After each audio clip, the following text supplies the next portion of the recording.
I stood in my car for a long minute, staring at the porch light that glowed faintly through the trees. My hands tightened on the steering, well, even though the engine had been off for 5 minutes. Nathan had texted me an hour ago, "Mom's here. She'll only stay a couple of days." A couple of days, it felt like a lifetime. Joanne had a way of making every room colder the moment she stepped into it. For 5 years, I had tried to be patient, to keep the peace, to be the good daughter-in-law who smiled even when insulted. But tonight, I felt my chest tighten at the thought of her voice echoing through my home. I could already hear the subtle digs, the sharp looks, the way she scanned Caleb as if searching for proof he wasn't Nathan's son. I hated that look most of all. Nathan always told me to let it go. "She's just set in her ways, Madison. She doesn't mean half of what she says." Maybe he was right, but what about the other half? The half where she once suggested we do a DNA test just to be sure. The half where she whispered to neighbors that Caleb's dark hair and sharp blue eyes didn't come from Nathan's side of the family. She never said it to my face, but she didn't have to. I could hear her loud and clear. I took a deep breath, gripping my bag. I didn't want Caleb to see me tense up before I even stepped inside. He loved his grandmother, even if she rarely showed him kindness. He was only 5. He shouldn't have to carry the weight of adult grudges.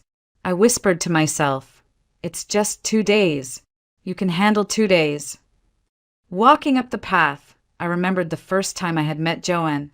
She had barely shaken my hand, her eyes sliding immediately to the toddler clinging to my leg.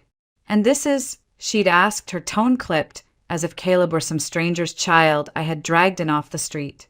That moment had set the tone for every meeting afterward. Inside, I could hear voices, Nathan's warm baritone and Joanne's sharp, cutting replies. I paused at the door, suddenly tempted to turn around, to drive somewhere, anywhere but home. That wasn't me, though.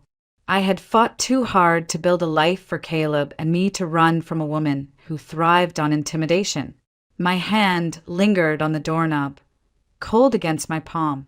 I thought of Caleb's drawings taped proudly to the fridge, of the little wooden truck Nathan had built with him last weekend, of the life we had been piecing together with patience and love. I wouldn't let anyone, not even Joanne, make me feel like an outsider in my own home. I stepped inside. The smell of roasted chicken and Joanne's perfume, a heavy floral scent that somehow always smelled like disapproval, hit me at once. Nathan glanced up from the kitchen table, smiling, relief flashing across his face. Joanne barely looked at me, her lips pressing into that familiar thin line. "Madison," she said flatly, as if my name were something bitter on her tongue. I forced a smile and hung up my coat. Tonight would be long, and I had no idea just how long. There's a moment right before sleep when memories creep in uninvited. They don't ask if you want them. They just flood your mind, sharp and vivid. That night, as Joanne's cold stare still lingered in my head, the past came rushing back.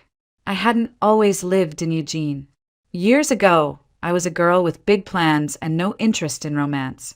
My parents' marriage had taught me early what chaos love could bring. My father's drinking, the late-night arguments, the slamming doors, all of it left a scar. I focused on school, on building a life that would never rely on anyone else. 2 degrees by 24, a stable job with an international firm, and dreams of working abroad. That was my plan until I met him. Blake Reed, tall, charming, with the kind of confidence that filled a room. He wasn't just attractive, he was attentive, the way men in books are, listening as if every word I said mattered. We met at a small coffee shop downtown, where I sat buried in contracts, and he struck up a conversation about the book I was reading. By the end of the night, I was laughing more than I had in years. For months, he courted me like something out of an old movie. Dinners, flowers, late-night phone calls that stretched into dawn. He never let me pay for a thing, and I, blinded by the warmth he brought into my lonely little apartment, didn't question why we never celebrated holidays together, why he never introduced me to his family, why he seemed to vanish every weekend. When I found out I was pregnant, I thought it was a miracle, something good, something permanent. I told him one chilly November evening, my hands trembling as I held the little gift box with the positive test inside. I had imagined tears of joy, a hug, maybe even a proposal. Instead, he went pale. His smile cracked like thin ice. "You can't have this baby," he said flatly, pushing the box back into my hands. "You don't understand. This can't happen." I didn't understand. I begged him to explain. That's when he admitted it. He was married. Had been for years. A wife named Chloe. A life that didn't include me. I remember standing there in shock, my ears ringing. He offered me money, as if that would fix it. As if Caleb, still just a whisper of life inside me, was some mistake to be erased. I walked away that night and never looked back. At least I thought I hadn't. I kept the baby, even when my own father sneered and neighbors whispered. I promised myself I would never speak Blake's name again. Never let that shame define me. Then Nathan came into my life. Gentle, steady Nathan, who fixed cars by day and played guitar to calm Caleb at night. He didn't care about my past. He loved Caleb from day one, holding him as if he'd always been his. For the first time, I felt safe, like I'd built something no one could touch. But secrets have a way of resurfacing, and Joanne's voice tonight, so sharp, so certain about Caleb's bloodline, made me wonder if maybe she'd always known. And if she knew, who else did? I lay in bed staring at the ceiling, listening to the soft hum of Nathan's breathing. My heart pounded with an old, familiar fear, the kind I thought I'd buried with my past. I closed my eyes, whispering to myself, "No one will take my child from me. Not now, not ever." The months after Blake walked out of my life were some of the hardest I had ever known. I moved back into my father's house because I couldn't afford rent on my own. He had been a mean drunk for as long as I could remember, and pregnancy didn't soften him one bit. If anything, it gave him fresh ammunition. Another mouth to feed, huh? Couldn't keep your legs closed. His words were sharp and deliberate, meant to cut deep, and they did. I worked from home, doing translation jobs, and any contract work I could find, but money was always tight. The neighbors whispered every time I stepped outside, their judgment heavy on my shoulders. I learned to keep my head down, to focus on the baby growing inside me, and nothing else. When Caleb was born on a snowy New Year's Eve, I promised him he would never feel unwanted, not even for a second. He was mine, my miracle. For a while, it was just the two of us against the world. I nursed him while reading through legal documents at midnight, rocked him to sleep before sending emails to clients, and smiled through exhaustion because giving up wasn't an option. But even the strongest walls crack under pressure, and mine did the day my father threw a beer bottle against the kitchen wall, inches from where I held Caleb. That night, I packed our things and left. Finding a place wasn't easy, but life has a strange way of opening doors when you're desperate enough to walk through them. I met Nathan a few weeks later at a community auto shop. My car's transmission had given out, and I barely had the money for repairs. Nathan had grease on his hands, a kind smile, and eyes that didn't judge. He knelt next to Caleb's car seat, made a silly face, and for the first time in days, my son laughed. We talked while he worked, nothing serious at first, just about cars, the weather, how expensive diapers were. But something about him felt steady. He didn't flirt, didn't try to impress me with big gestures. He just showed up. Every time I needed something, advice about my car, help carrying groceries, or even just someone to talk to, Nathan was there. Slowly, a friendship formed, then something warmer. When he first asked me out, I hesitated. My life was messy, and I wasn't sure anyone would willingly step into it. But Nathan did without hesitation. He accepted Caleb as his own, reading bedtime stories and teaching him how to build little wooden trucks in the garage. There was no judgment in his eyes, only patience. After a year of dating, he proposed on a quiet evening at the park, Caleb perched on his shoulders, clapping like he understood exactly what was happening. We married in the spring and moved into Nathan's small but cozy house near the edge of Eugene. For the first time in a long time, I felt safe, maybe even happy. But happiness can make you forget how fragile life really is. Joanne never liked me. She made that clear at our first family dinner, and she didn't hide her contempt as the years passed. I tried to ignore it, telling myself that people like her eventually came around. I was wrong. Looking back now, I should have seen it coming. The way she looked at Caleb, the questions she asked, the subtle digs about his hair and eyes. But I wanted peace so badly, I convinced myself it didn't matter. I had Nathan, I had Caleb, and I had a home. What could possibly go wrong? Life with Nathan was good most days. He was kind, patient, and steady, and he loved Caleb as if he had been there from day one. But Joanne's shadow hung over our marriage like a storm cloud that never moved. She came around only when she wanted something, never for a friendly visit, never just to see her grandchildren without a reason. And when she did show up, she made sure I felt small in my own home. It wasn't just me. Joanne treated Nathan differently too, always with a subtle disappointment, as if her younger son hadn't lived up to what she believed he should be. In her eyes, Blake, the golden child, could do no wrong. Blake had gone off to college, married Chloe, the daughter of an influential businessman, and landed a job managing one of her father's companies. They lived in a big house outside Portland, drove new cars, and vacationed in Europe every summer.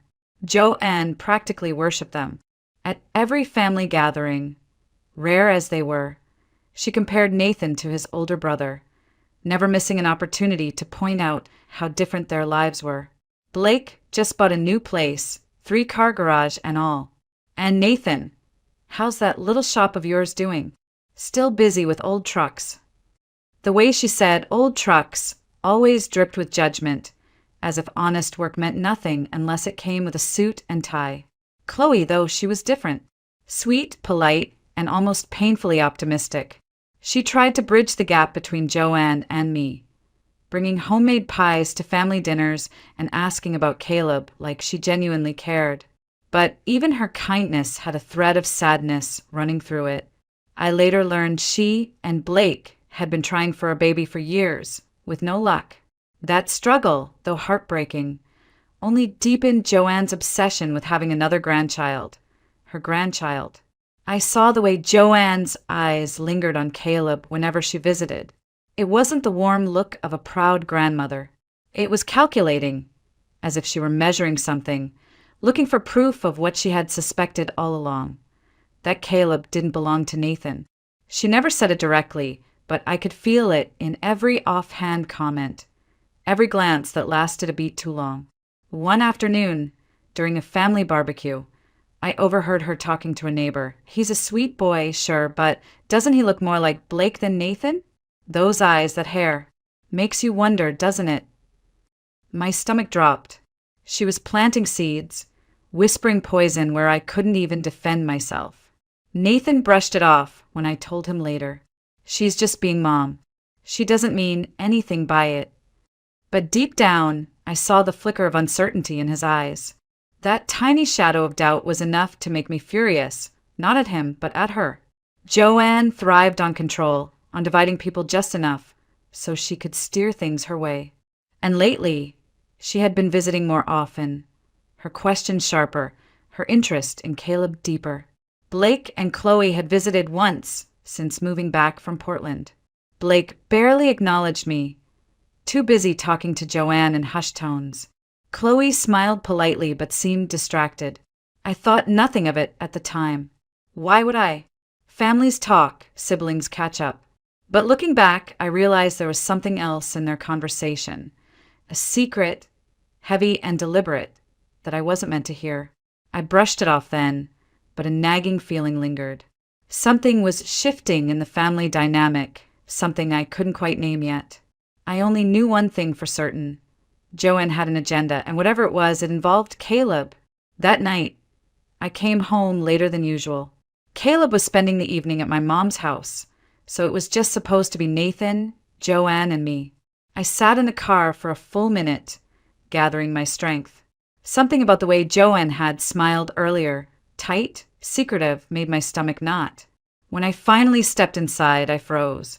Their voices floated down the hallway from the living room, low but urgent.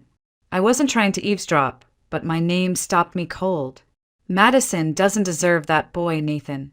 You know it as well as I do, Joanne said, her tone sharp and certain.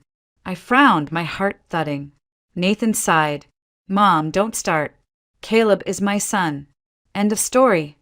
Your son. Joanne scoffed. Open your eyes. You think I can't see it? He's got Blake's eyes, Blake's hair. I knew the moment I saw him. And I know why she rushed you into marriage. She trapped you with another man's child. My breath caught in my throat. No one knew about Blake. No one. Nathan's voice rose. Enough. Even if that were true, and it's not, it doesn't change how I feel about him. He's my family. But Joanne wasn't done. And what about Blake? He and Chloe can't have children, Nathan. Do you know what that does to them? What it's doing to this family? That boy, your boy, should be with his real father. With Blake and Chloe, he'd have everything: money, opportunity, a stable home. Don't you see? It's the right thing to do. My whole body went numb. She wasn't just talking about Caleb. She was plotting to take him from me. Nathan's voice shook. You've lost your mind. You expect me to just hand over my son because you think you see a resemblance? Because Blake's wife can't get pregnant? That's insane. Not insane. Strategic. Joanne's voice turned cold, calculated. All it takes is proving Madison's unfit. Show she's unstable, too busy with work, neglectful. I already have people who'd be willing to sign statements. And once Blake files for paternity testing, I staggered back a step, clutching the wall to steady myself. The world tilted. She had it all planned. False accusations, court filings, tearing my family apart, all because she worshipped one son and dismissed the other. Nathan's chair scraped loudly. If you do this, if you even think about doing this, we're done, Mom.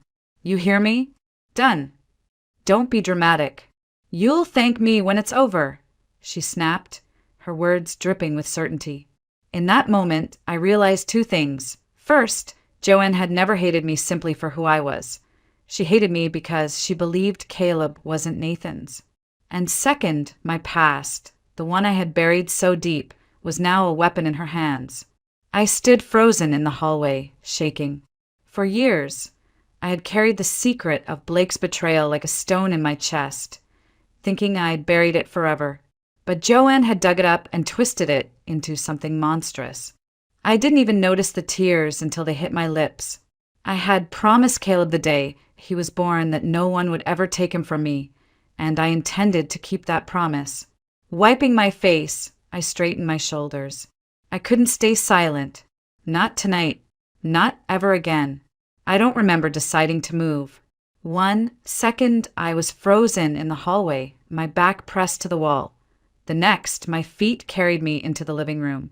Joanne sat upright on the couch, arms crossed, her expression sharp as a knife. Nathan stood near the window, his hands clenched at his sides.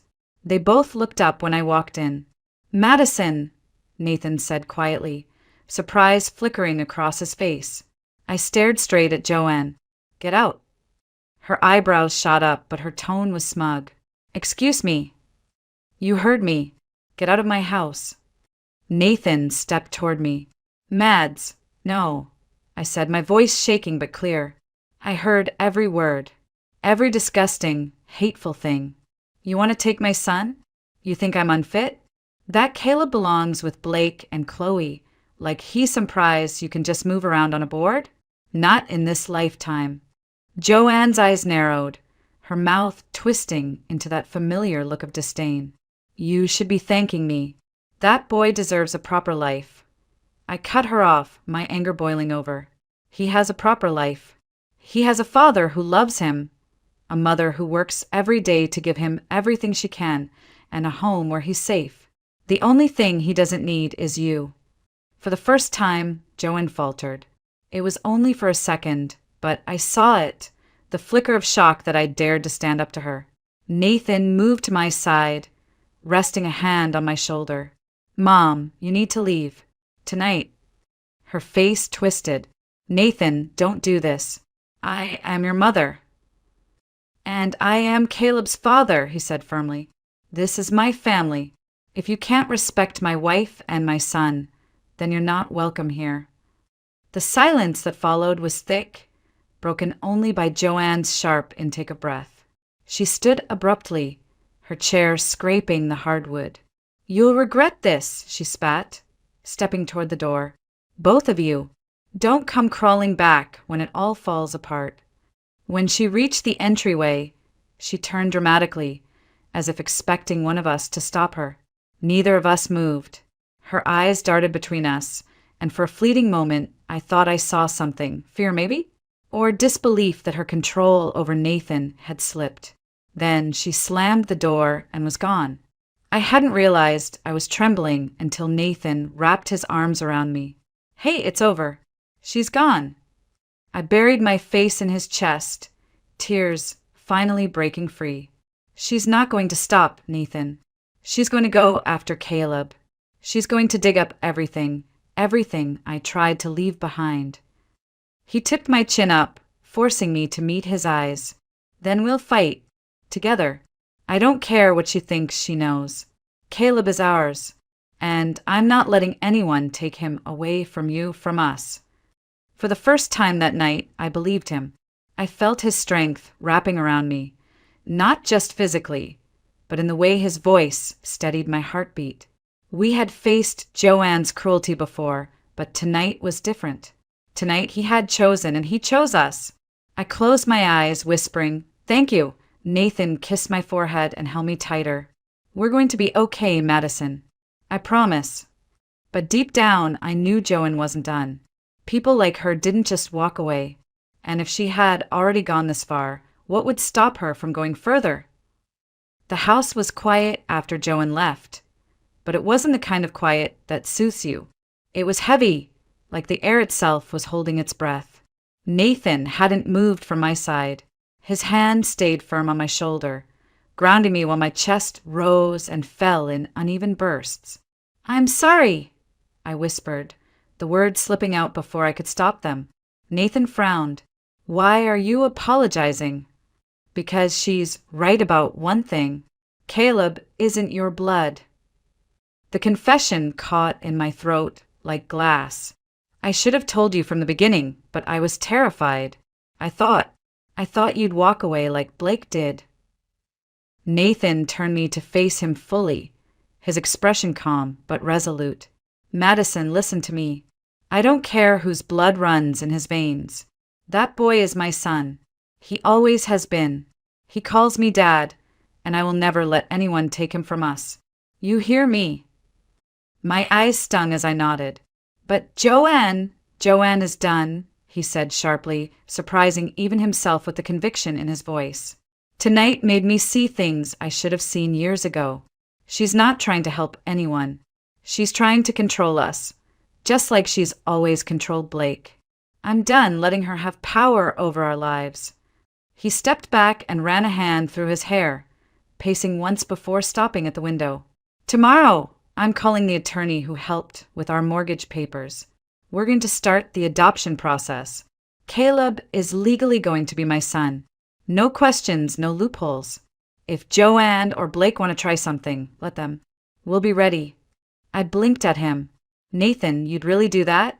You'd go through all of that just to—" "Not just to," he interrupted softly, coming back to me and holding my hands. "Because I love him. Because I love you. This is our family, Madison. I should have stood up for you sooner. But I'm standing up now. The weight I'd carried for years, the secret of Caleb's birth, the fear that it could one day rip my life apart, suddenly felt lighter. My knees gave out, and Nathan caught me as I leaned into him. I let the tears come, not from fear this time, but from relief. "You have no idea what this means to me," I murmured against his chest. He smiled faintly. "I think I do." We sat on the couch, his arm around me, the clock ticking softly in the background. For the first time since overhearing Joanne's words, I could breathe without feeling like my ribs were about to snap. Later that night, after Nathan fell asleep, I checked on Caleb in his little bed at my mom's house via the baby monitor we kept for overnight visits. He was sprawled out, one arm over his stuffed bear, the peaceful innocence of sleep softening his tiny features. My son. Our son. I whispered to the screen. No one's ever taking you away from me, ever. The storm Joanne had started wasn't over. I knew that. But tonight, Nathan had chosen his side, our side, and it felt like the first crack of sunlight after a long, bitter winter. For the first time, I believed we might really be okay. 2 days later, I heard a soft knock on our front door. It wasn't the sharp, impatient knock Joanne always used. This one was hesitant, almost apologetic. When I opened the door, Chloe stood there, clutching a small tin of cookies like a peace offering. "Hi, Madison," she said quietly. "Do you have a minute?" I hesitated. Chloe had always been polite, but distant, more of a guest in Joanne's world than an ally in mine. Still, something in her expression told me this wasn't a social visit. "Of course," I said, stepping aside. "Come in." She sat at our kitchen table, hands twisting in her lap. For a long moment, she didn't speak, just stared at the tin of cookies. Then she exhaled sharply. "I know about Joanne's plan about Caleb." My stomach clenched. "You know." Chloe nodded, her eyes glistening. "I overheard part of it last week. At first, I didn't understand, but after what happened the other night, Joanne called me, furious you'd kicked her out. I put the pieces together." She looked up, tears finally slipping free. "Madison, I am so sorry. I had no idea she would go that far." I sank into the chair opposite her, stunned. "You're not part of it." Her head shook fiercely. "God, no. I would never take someone else's child. I can't have kids, and yeah, that's hard. But Caleb isn't mine, and he never should be. Joanne's obsession, it's not about what's best for him. It's about control." Something in my chest loosened. For years, I'd braced myself to see Chloe as an enemy simply because she was married to Blake, the man who had abandoned me. But sitting here now, I saw someone else entirely, a woman carrying her own pain, her own battle scars. "I'm sorry too," I whispered, "for assuming you wanted what Joanne wanted." Chloe gave a sad smile. "I get it. I know what Blake did. He told me before we married. Well, part of it. He left out how cruel he'd been. I guess I wanted to believe people change, but lately," she trailed off, shaking her head. "Let's just say my marriage isn't what I thought it would be." The silence stretched, not awkward, but heavy with truth. For the first time, I felt no anger toward her, only a quiet understanding. She reached across the table, resting her hand over mine. "If Joanne tries anything, I'll stand with you. I'll tell the truth. Caleb belongs with you and Nathan." The kindness in her eyes almost undid me. "Thank you, Chloe. That means more than you know." She smiled faintly and pushed the tin of cookies toward me. "These are chocolate chip. Caleb likes them, right?" I laughed softly, a sound I hadn't expected to hear from myself so soon. "Yeah, he'll love them." When she left, the house felt warmer, somehow lighter. It hit me then that healing doesn't always come from winning battles. It sometimes comes from unexpected places, like two women who once stood on opposite sides, finding common ground. That night, I told Nathan about Chloe's visit. He listened quietly, then wrapped his arms around me. "See, we're not alone in this." For the first time since overhearing Joanne's plan, I believed it. We had allies, we had truth, and most importantly, we had each other.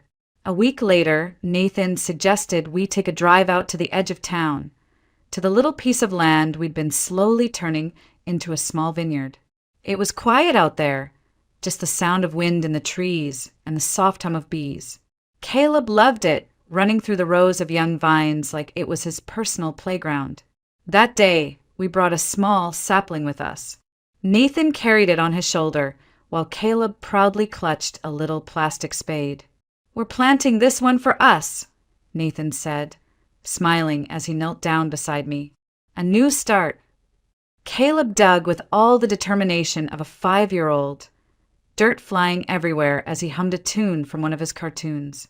I knelt next to him, gently scooping soil into the hole he'd made.